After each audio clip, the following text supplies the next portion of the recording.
Hello, Deepak. Welcome to another Astral interview. It's been a while since we've talked, and I'm really looking forward to hearing from you what you've been up to. It's been over 10 years since I last spoke to you.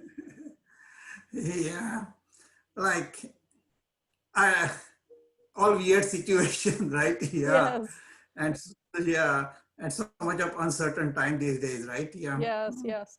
So tell Yes. everyone who So doesn't know you about yourself. Tell everyone a little bit about your background. Where did you grow up? Tell them a little bit about your history. the history goes back so many years, like like once upon a time, as you told. Yes, I was born in Mumbai. Right. And I was born in a very middle class family, and the time was very different when I was born completely. Like it was city like Mumbai, the Oh, Mumbai was having a lot of British influence yes. that time. Yeah. Okay, because the Britishers ruled India for 100 years, and Mumbai they developed. The Yeah. Mumbai was their city. That's Okay, the right. Mumbai wasn't existing. East East India India Trading Company, correct. Company. Correct, correct. So they found the five harbors, Yeah. okay, sitting on the west coast of the India. Yes. They reclaim the land and they make out of five islands, they make a one big city. They call it Mumbai because they thought Mumbai's geography is excellent for making a harbor for the Yes. future trade and commerce. Right. And this is how the Mumbai was born. Yes. Okay. Yes. And so how And old were you when this all happened? long time, even before my birth, it happened. Did it happen before your birth? I thought so because you were very young. Yeah, Um, yeah. No, I was not even born so you were when born in Mumbai was there. India. Tell us about your life in India as a child. What was your experience? Very simple life, very simple life, a very happy life. Wonderful. So everything was so straightforward. People were so well connected. People were not chasing after the career, but people just wanted to chase the life.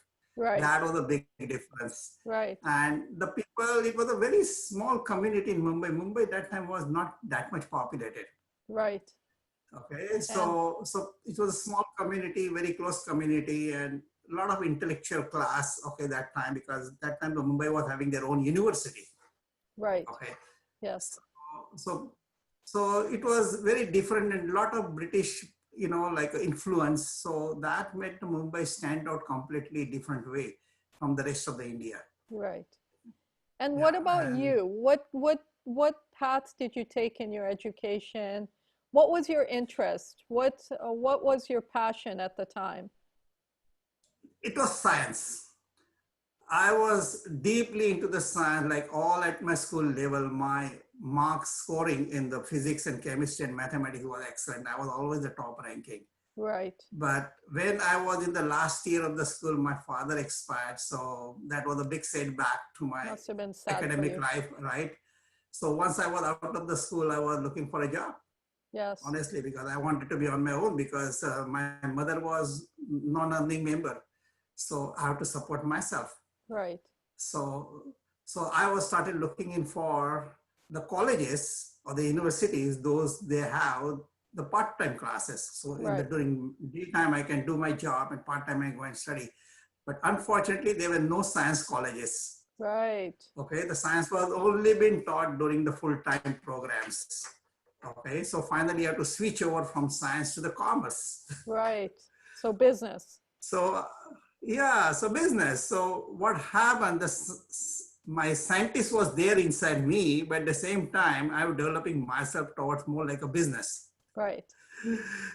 Yeah, so all that bookkeeping, all that kind of a things, Yes. elements of government, all those kind of a topic, economics, So statistics. yes.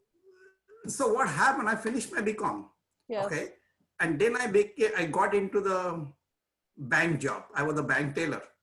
And then I was a branch manager because I was a commerce graduate that time. So it was a big thing and then I did my even master's also in commerce. Right. But at the age of 28 after marriage, I just switch over back to the science. Because that's your passion. That was my passion Right. because that time my wife was working. So we decided she will support me by the time I pursue my different career. Yeah. But destiny had some different plans. I was not knowing I was having so much of creative flair. So instead of going for the science college, I went to an architecture college.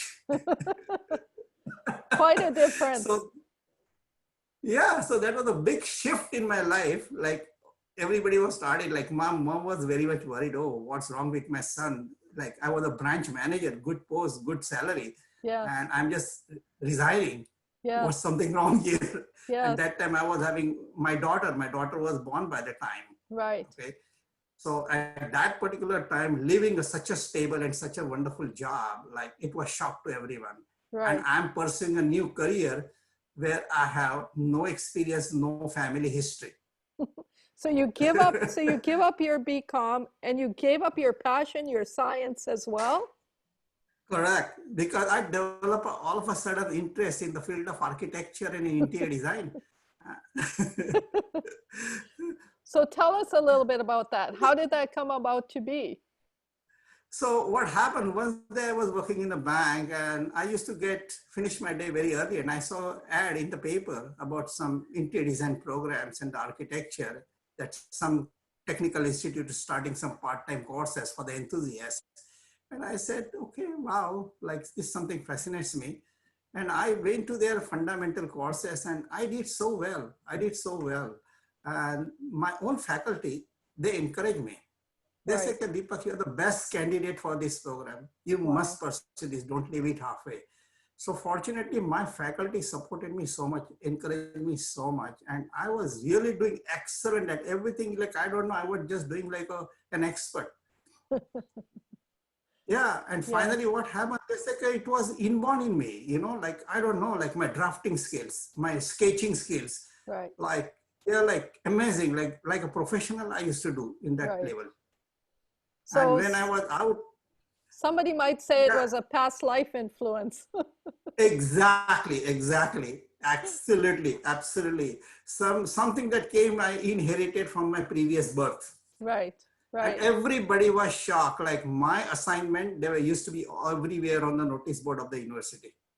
They were Wow. that good, like a professionals. Yeah, Right. So then, well, we know that your interest is also in Feng Shui, and architecture and Feng Shui go hand in hand. So tell us how absolutely. you went to the jump from architecture to Feng Shui. That's another shift in my life. Okay. So what happened when I finished my interior design courses and program, I became a certified designer. My faculty only hired me for Right. his company. Right. Okay. And that time what happened, he gave me very good assignments to handle on my own very big projects. And then after a few years, when I started my own practice, I became myself as a professional designer. I got an offer from one hotel to interior design the hotel. And it was in the center of India, but the hitch was like that hotel, that structure, the building itself wasn't palace. Right. So Happened, that's like huge. they said, that's huge. They said this palace we wanted to convert into an hotel Right. because it's just sitting there, because it's not being looked after. Right. So we thought, since we have this building, why not just turn it into it? Because that time there was a big trend came up, in hotel industry and in Right. hospitality industry, that all the international tourists, they wanted to live like a royal life when they're touring India. Right.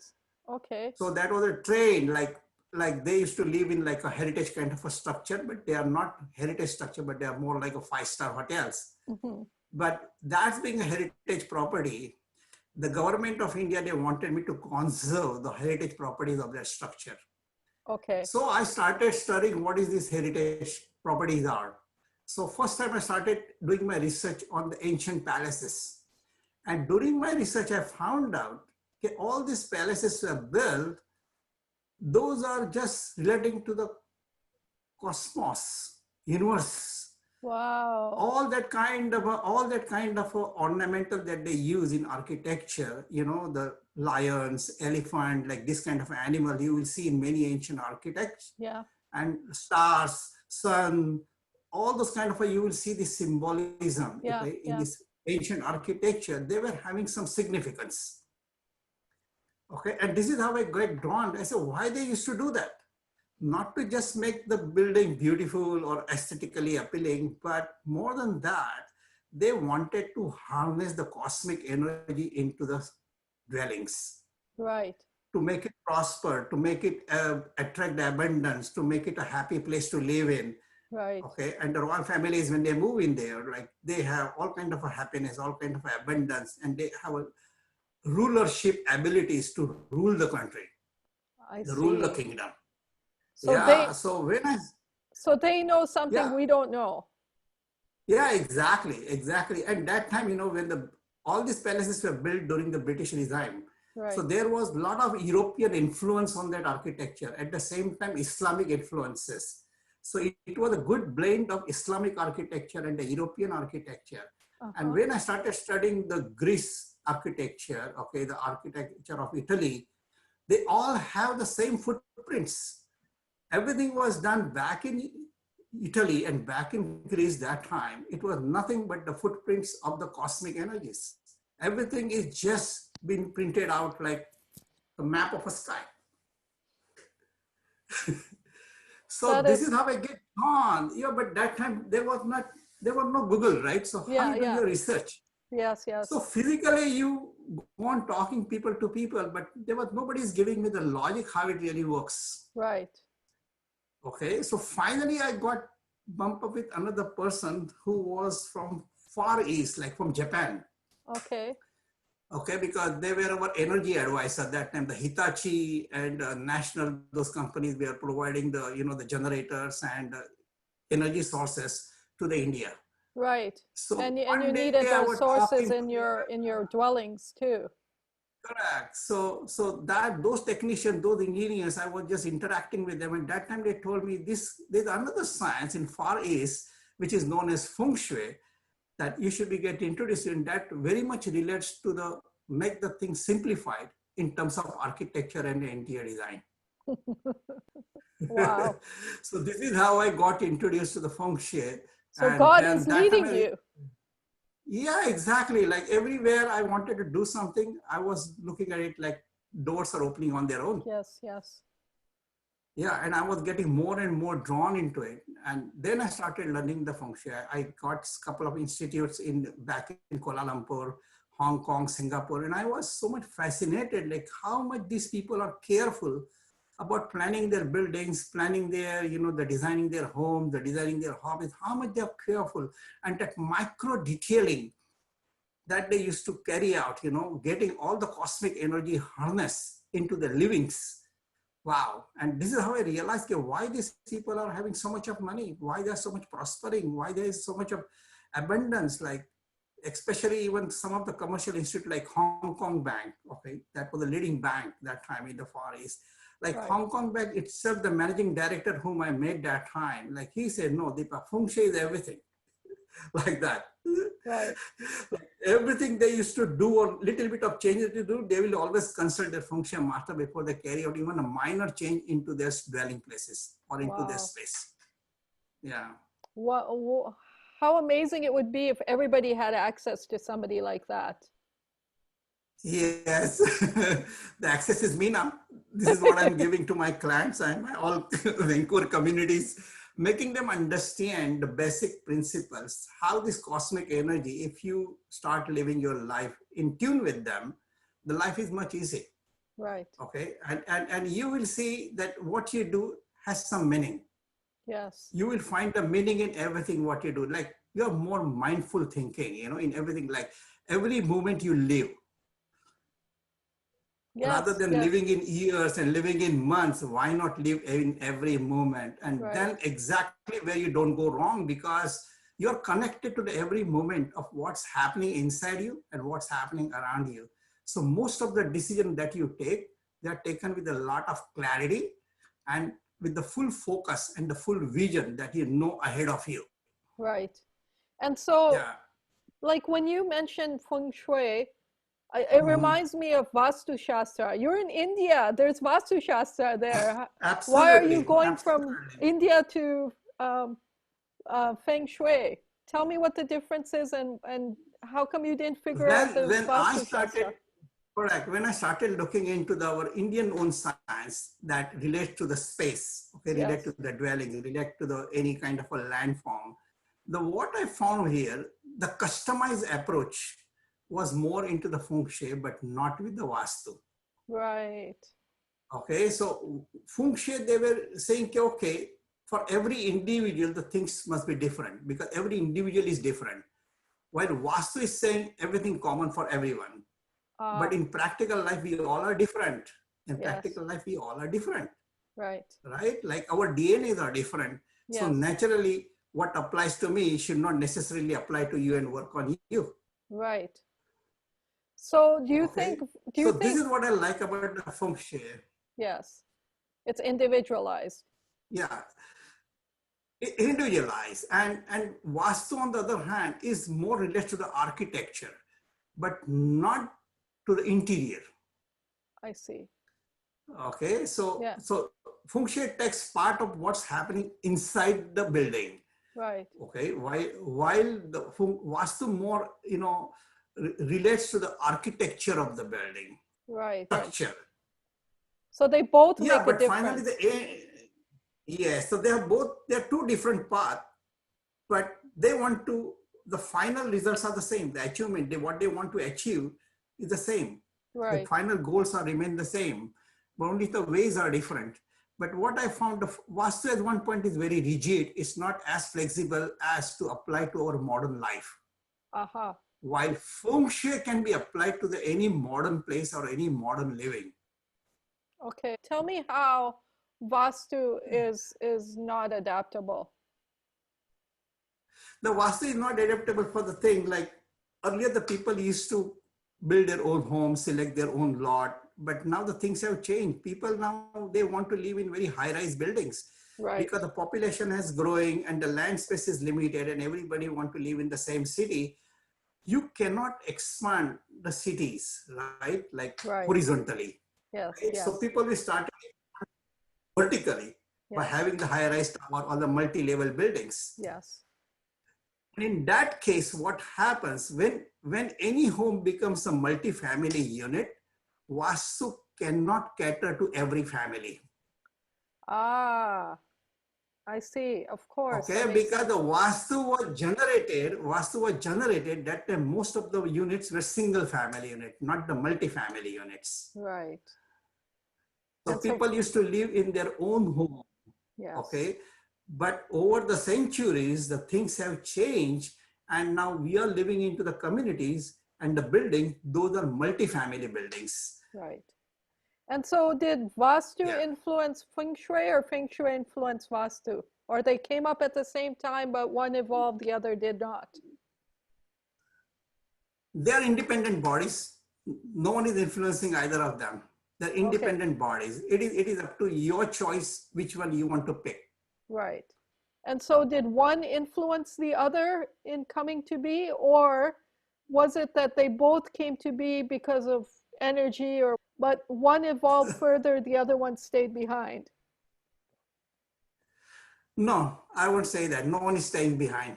They both relate to the energy patterns, okay, Right. but they both have adapted the different ways of application. I see.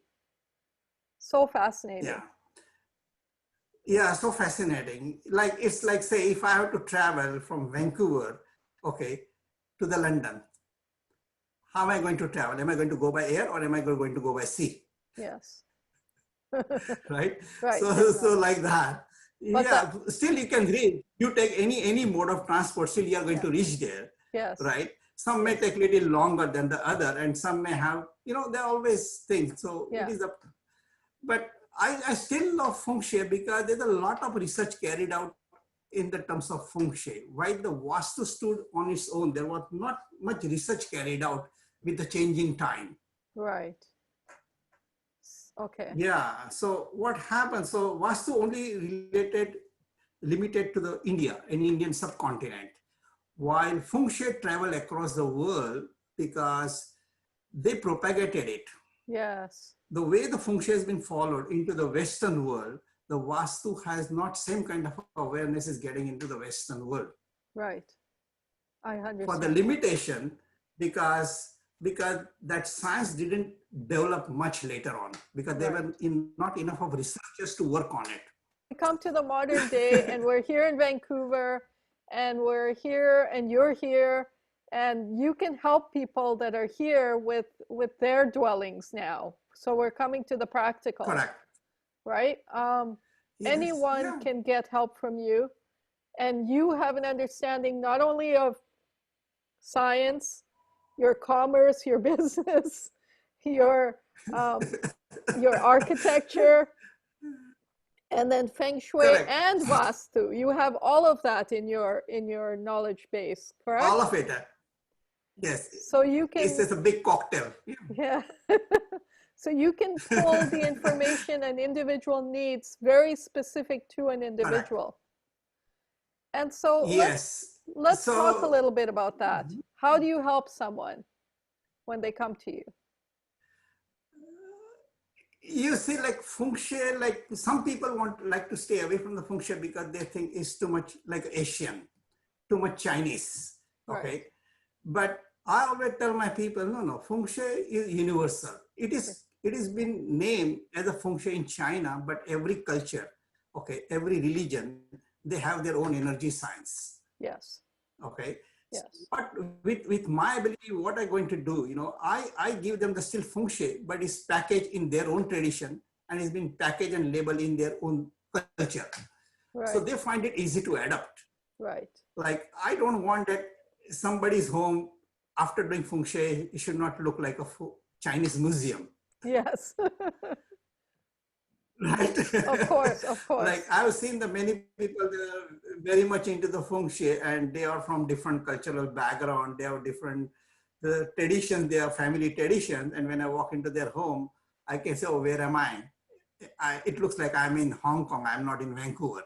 Right. Yes. Yes. Yes. I hear You you. understand? Like their home started. And this is what happened when you start doing that, that something is not resonating with your culture Yes. and not resonating with your family tradition, that will have very less chance to work for you. So, did you figure this out at a later stage before you were showing everyone everything was very Asian and Chinese, and then later you figured it out, or did you figure it out like right away? Exactly. Like I will tell you something. The way I used to do the feng shui 2 decades back, okay, like 20 years back, and the Mm-hmm. way I'm doing the feng shui now is a big difference. Right. Okay. Difference for the reason that time homes were built in a different way, not the same way that we have the homes today. Right. Okay, that is one aspect. Like that time, nobody was having the Wi-Fi in the home, right? Right. So Wi-Fi, like that technology, digital technology, homes have become completely different because you see, like in one room, there's so much of networking, like invisible energies around you in terms Yes. of Wi-Fi, Yes. and you don't know how much they're sabotaging your own energies. Yes. Yes. Correct? Correct. Yeah. So what happened? Today's homes have all the modern amenities fitted and all the modern features fitted. Everybody's having Wi-Fi. 20 years back, nobody was using iPhone or smartphone. Right. Now, in one home, it depending upon how many family members, here are so many of our phone instruments, so many appliances, and all these appliances are also energy appliances, energy star Yes. appliances, Yes. and some they work with the Bluetooth features. Yes. So everything is invisible, cordless technology in everybody's home, and every step that we take in our own home, we are intercepting with through this all these energy grid. Those are invisible around us. Right. And so all You these all understand? these all these additions are affecting the outcome. Yes, exactly, because they are affecting the energy within us. Right. Because the main energy sources within our body, one is heart, and another one is brain. Right. So what happens if our brain energy and our heart energy has not syncing with all other energies those are around us in terms of Wi-Fi and the internet? Right. So that's why in spite of all the modern amenities and comfort that we have in today's home, still we are finding ourselves under stress, Right. Yes. right? If you look at our grandparents, they lived in a very simple home, very Mm-hmm. basic home, Mm-hmm. but they were living their life in a much better way than that we are living today, in spite Yeah, of they so were many much facilities happier. around us. Much happier. They were much happier, much healthier, much connected, and they Yes. were never used to come under stress for the smallest event that happening in their life. So true. But So today we true. have all the comfort. So today we have all the comforts around us, and still we are under stress. Yes. Still we are not happy. Still our families are broken. There is no family connectedness left. Okay, but that wasn't there 20 or 30 years back. Our life Right. was completely different. You got my So, point? Like the whole system has changed. So my Feng Shui applications have changed accordingly. yes, of course they would have to. Okay. So what happened now when I do the Feng Shui, first I go defensive. How I can protect myself against the harmful energy around me. Right. Okay. The earlier my task was simple. When I used to apply the Feng Shui, I used to do the Feng Shui in terms of attracting the abundance, attracting the good luck, Yes. attracting the prosperity. Right. But now here, before I start attracting, I have to protect myself. Right. Right. And so how Right. did So you first how of all, did I you have to. come to that realization? How did you come to that realization? Was it intuitively that you came to that realization, or you started to realize that you're doing these feng shui plans but something is not working, so something has to change? Both the levels. The first at the intuitive level for the reason because I was a born scientist, which I never became. Yes. So that scientific mind was sitting here. I Yes.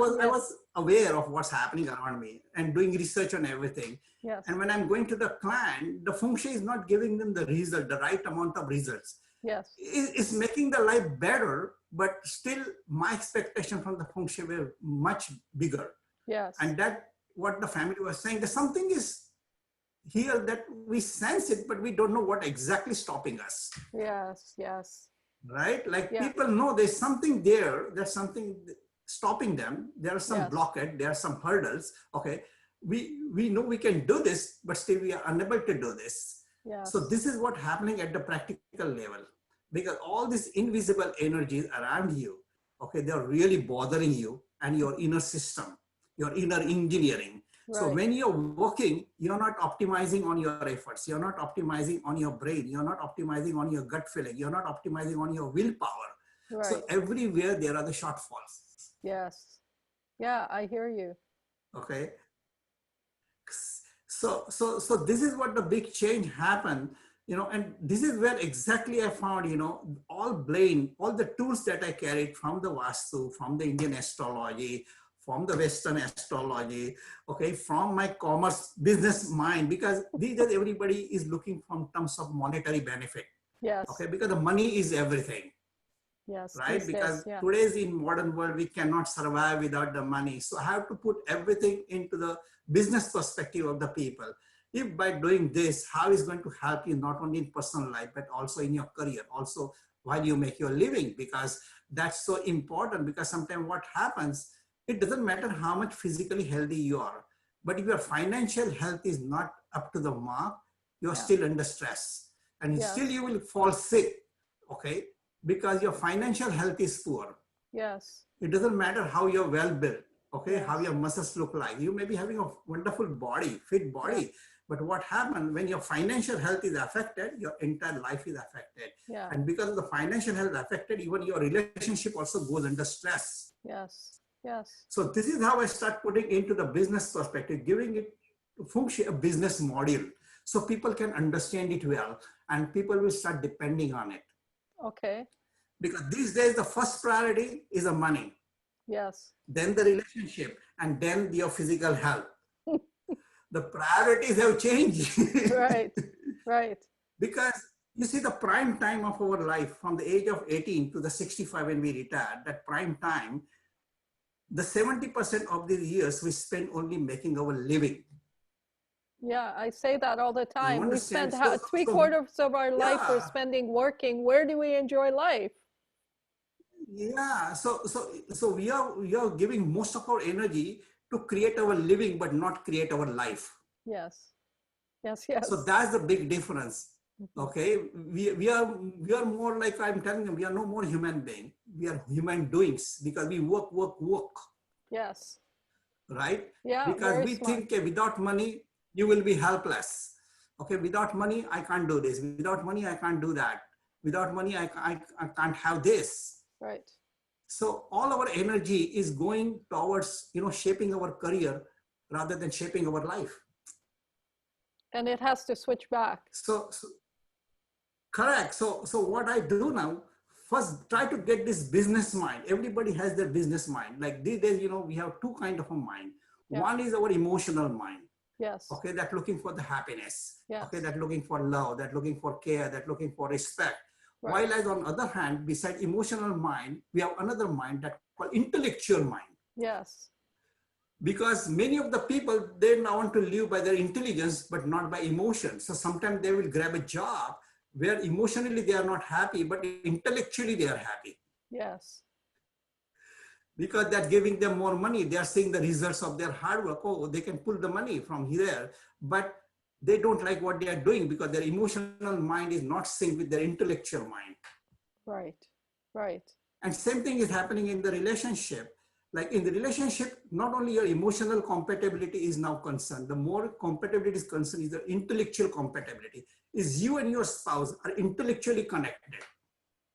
It's true. Yes. Yeah, so what happens, sometimes emotionally, our requirements are the same, but our intellectual needs are completely different. You understand? And in worst scenario, what happens when the woman is intellectually way more advanced and way more successful, and if the man is not, there is always a split. Okay. Yeah. Okay, so what happened now? I have to give you the more holistic approach towards making your living. Okay. Okay, like yeah, so you create a balance between the two genders, that they are not only emotionally balanced, but at the same time they're intellectually balanced. Right. Right, because if the two people are not intellectually balanced, that relationship has to go in different way. Right. They cannot stay together in today's world. No. Because That's right. today's world, everything we see from the money perspective, everything we see from the success perspective, we are very much success oriented, and everybody's individual's definition for the success is completely different. Yes, that's You true. understand? So I have to make them understand this new formula. Okay, that how your vision, your clarity, your thoughts, your words, and your action, how they should be aligned perfectly. Okay. Okay, so you know if something you are doing emotionally right, but intellectually that is not the practical decision for you, there's always a conflict inside us. So that's the way I have to make them understand. Okay, the money is only important so long your emotional health is important. Sometimes you have a lot of money, but you're in not status to enjoy that success, to enjoy that money. So how does that work? No, it doesn't. Okay. Everything has to Can be you in hear me? balance. Everything has to be balanced. So this is how I sometimes, depending upon the individual, my first hour only gets into the analyzing the individual person, because sometimes individual himself is lost. He doesn't know what he really needs into the life. Right. He comes for one thing, but actually the root cause of one particular problem is something else that he was not even knowing. Right. So now you're a psychologist too. Correct. So it's more like a psychology, more like a counseling, Yeah. because people talk a lot on the media about the global connectivity, all this kind of a thing. First of all, they're not connected to their own self, because they don't know they have even problem. They don't even how to analyze their problem. So I will tell the people what you people have learned so far in your schools and colleges. And unfortunately, what I'm also saying, the programs, when I'm looking at what programs are there, they're more like they're giving you survival skills, how to survive into the today's global world. Okay, global economy. Okay, global market. Everything is global these days because of connectivity is huge, right? Correct. So survival skills are not important. Earlier we were taught how to thrive into the life. The thriving skills are important, not the survival skills are important. Because those are automatic. Those are automatic. So once you know how to thrive, survival comes along with that automatically. Yeah, yes. Of course. You understand? So this is I like to teach them. So I'm their coach in many respects. I'm not just a Feng Shui master. Yes. Okay. So I'm their personal coach, I'm their business coach, I'm their counselor, I'm their healer. So this many roles I play Yes. And you figured out in that you need people's to life. play these roles before you can even address the feng shui, because first these are Correct. prerequisite to Correct. even going to the architecture and the Right. inside and the design and all that. Absolutely. So this is what I tell them. I say, you're looking for more money. You're looking for more love. But that all has to come from within. Right. Okay. The entire wealth, entire riches that we have, those are sitting inside. You have to unleash those richness first. Then you will see the richness in your physical world. Right. Right. Right. Wow. And same thing, the love is also within you. You have to first start loving your own self, then people will start loving you. Right. Right. Of course. Of So course. these people have lost this philosophy. They have lost. They are very much into the work. Like sometimes they are hungry, but they are still want to skip the meal because they want to finish certain thing by 2 p.m. or 1 Oh p.m. yeah. Whatever. That's Yeah, their of course. deadline. Yeah. So they will neglect their meal, though they have carried their lunch box to the work, but still they are skipping that lunch because there's something urgent that come up. No, I said, no, no, no. You are the first your urgency. Your Right. hunger is the most urgent than anything else. Right. Of course. So if you're depriving your body, and when you're depriving your body, you're depriving your cells. Okay, you're depriving your cellular energy also within you, because every success need one idea, and for to get one idea into the brain, the billions of neuron work. Okay, and because you're hungry, your neurons are not working in the same way, the way they should work to get that brilliant idea to achieve the success in life. I see. Because Yes. your brain cells are suffocating because you're hungry. Of course. You Yes. understand? So that brilliant idea cannot strike your mind to get the success. So for behind every success, there's always an idea that works. There's one vision that works. There's your imagination, because everything that has to come into your physical life first it comes in your imagination. You Right. understand? So Yes. first we imagine something and then we try to achieve that into our physical world. So if your imagination is not right, okay, Right. and it's not supported with your cellular energy within your body, then it's not going to manifest in your life. Right. So then you put feng shui on the hold and you work with the individual first. No, actually at the core level, Feng Shui is telling you to do the same thing. This is what the people have forgotten. Right. The Feng Shui believes more in the spirituality, your inner health, your inner engineering, but not the energies around you. Right. Wow. Right? So then, Yeah. I mean, when you talk to feng shui, any other feng shui practitioners, they'll come into your home and they'll say, move this, change this color. You should be facing the water instead of the land. All these things they'll tell you. And then people have to like decide, okay, I have to move now because where I am right now doesn't fit what I this will, person is saying. I will tell you one thing. When you change so many things in your environment, you're only dealing with your external environment. Right. Okay.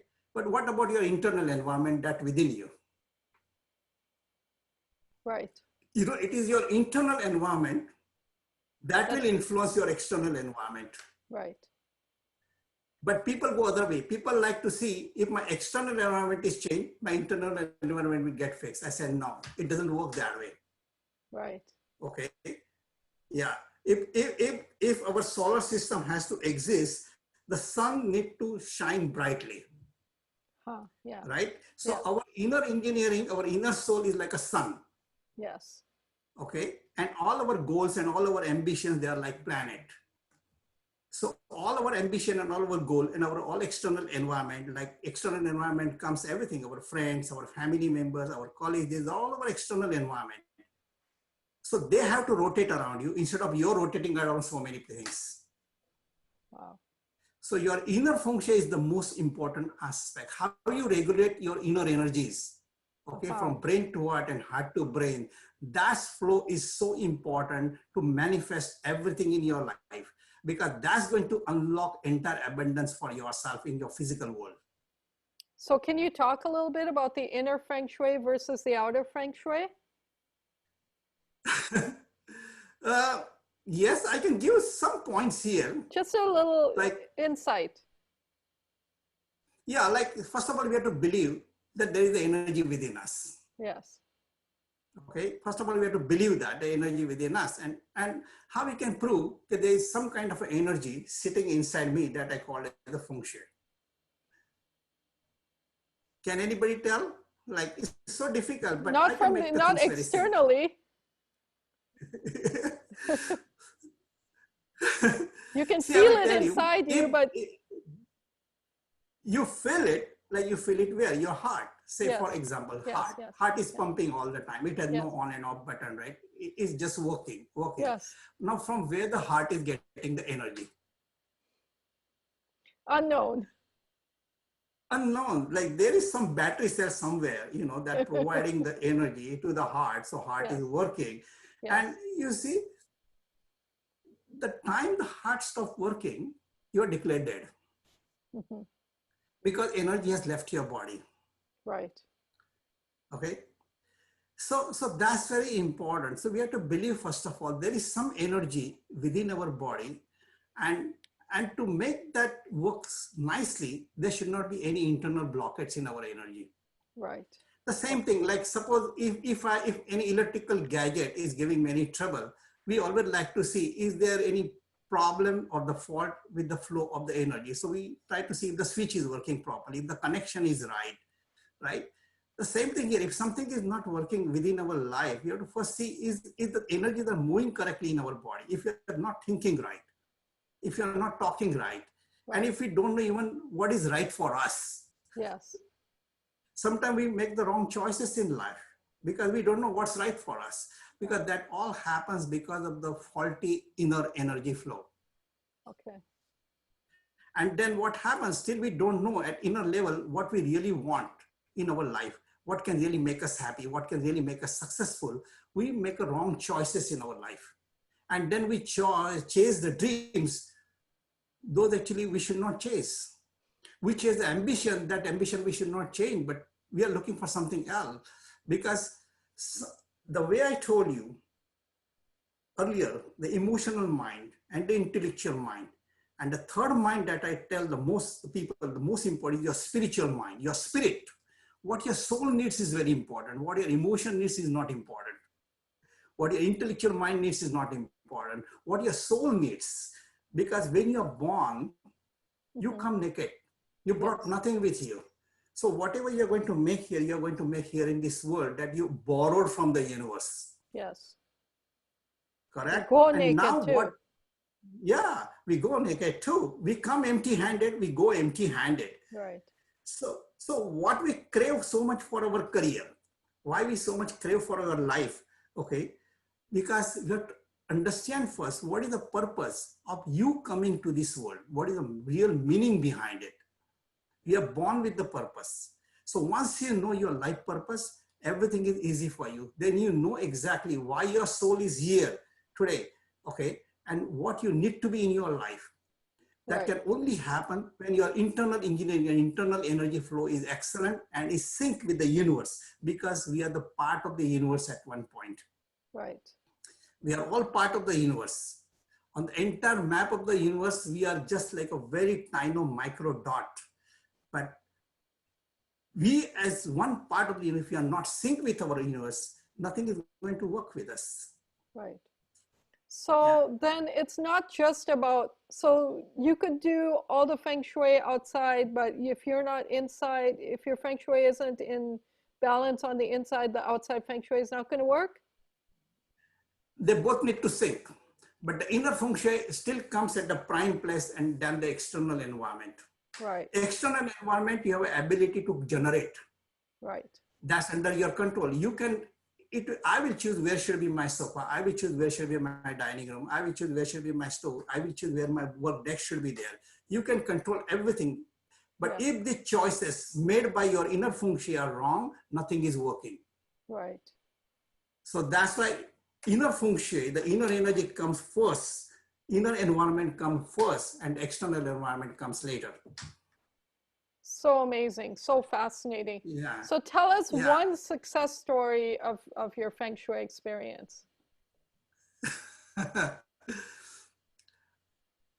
Feng shui experience, like So many, I'm Many sure. stories, so many, so many. I don't know what to tell you because what I like people coming and telling me, Deepak, like Feng Shui should be used to bring the transformation, not for Yes, achieving anything. right. That is what I always teach the people. Yeah, Like life need to transform time and on. The way we have the seasons in the nature. right. Okay, every Yeah, year that comes with the 4 season, 5 season, we see that even the energies in the universe or energies in the environment, they're changing all the time. That's why we right, are having spring, we have summer, we have fall, we have winter. The same thing it should happen in the life. Life should not be at the one place. It should always go up the different phases of transformation time and on. right. Because what I'm today, I was not the same person 5 years ago, or may not be even 5 months ago. Because it's like an app. Every off and on, even every app gets its updates. Yes, Without that update, that app cannot be optimized. The same thing with right, our life. right. Every life need to have updates, and these Yes, updates should be your Feng Shui update. right, It's every transformation, everything new that I bring to my life. I discard something that I don't really need, right. okay? And I add something that I really want to have it in the future. Uh-huh. So that kind of a transformation, when people become, your life becomes self-sustainable, that's the biggest Feng Shui success in everybody's life. Not how much money you made this month, not how much, you know, you created with your hard work, but you know well in advance, in hand, what I will be needing for the future, and I'm working on my future. Of So course. I'm every time I'm transforming it again and again, because what I have today, either I'm keeping it or discarding it and getting something better than that. So Right. that's my Feng Shui. Transformation, all the time transformation should happen. And then only the life will have the interest. Then only the life is exciting. And then only the life will enjoy. Otherwise, you're doing same and same thing again. Every day, the life becomes boring. It's become monotonous. You're not doing something different every day. So fascinating. So fascinating. Okay, Yeah, like, Deepak, I yeah, um I want to say thank you so much for everything you shared with us right now because it's so expansive and so vast all the information you've shared. We should do a part two maybe because yeah, there's so sure. much more I think you can share with us.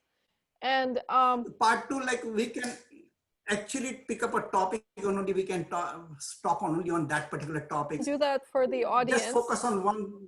Yes, we can do that for the audience. Just pick up any one topic. Say today we are talking only for the professional relationship. So just focus on the professional relationship, Yes.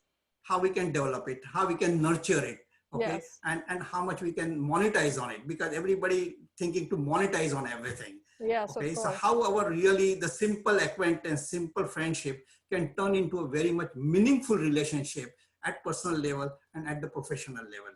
So we can maybe do workshops where where we choose one topic and we invite our guests out to come and Correct. learn about that topic, and we can Absolutely. share the knowledge with them. Absolutely. Well, Absolutely. And again, everybody's, yeah, go ahead. I really look forward to doing that with you and you sharing your Yeah, knowledge with everyone. correct. Yeah. Thank you. Thank you. Thank you so much. Very honored to do this interview with you and learn about you and your history. I talked to you so many times, but don't have the background of so much. You have so much background. So much like sometimes I'm so much confused about myself. Like, I don't know what to deliver to the people, what Yes, they exactly need. Unless somebody is coming to me with the specific requirement. Okay, Deepak, you only tell me about this. That right. makes my life easier and my job easier. No, there's no easy. There's no easy. So easy, I know that. There's But no still, easy. I can give you the most what you need, Right. right? Yes. But life is made out of so many things. You need Yes. everything I at one think point. I think if you focus on the finances, it probably puts everything else into place. Absolutely, because that's the today's medium of life. Yes. You understand? Because it's like a fuel of life. Yeah. I'm giving you a wonderful car, but the tank is empty. That car has no meaning. Yes. So you know that money is like a fuel. Yeah. Without fuel, we cannot run our life. So let's Yes. talk on the money aspect next time. All And we right. can see how we can monetize on everything in our life. Yeah. Thank you, Deepak. Thank you so much. Okay. Thank you. Thank You have a you. wonderful day. Yeah. You too. Have a Thank wonderful you. day. Bye for now.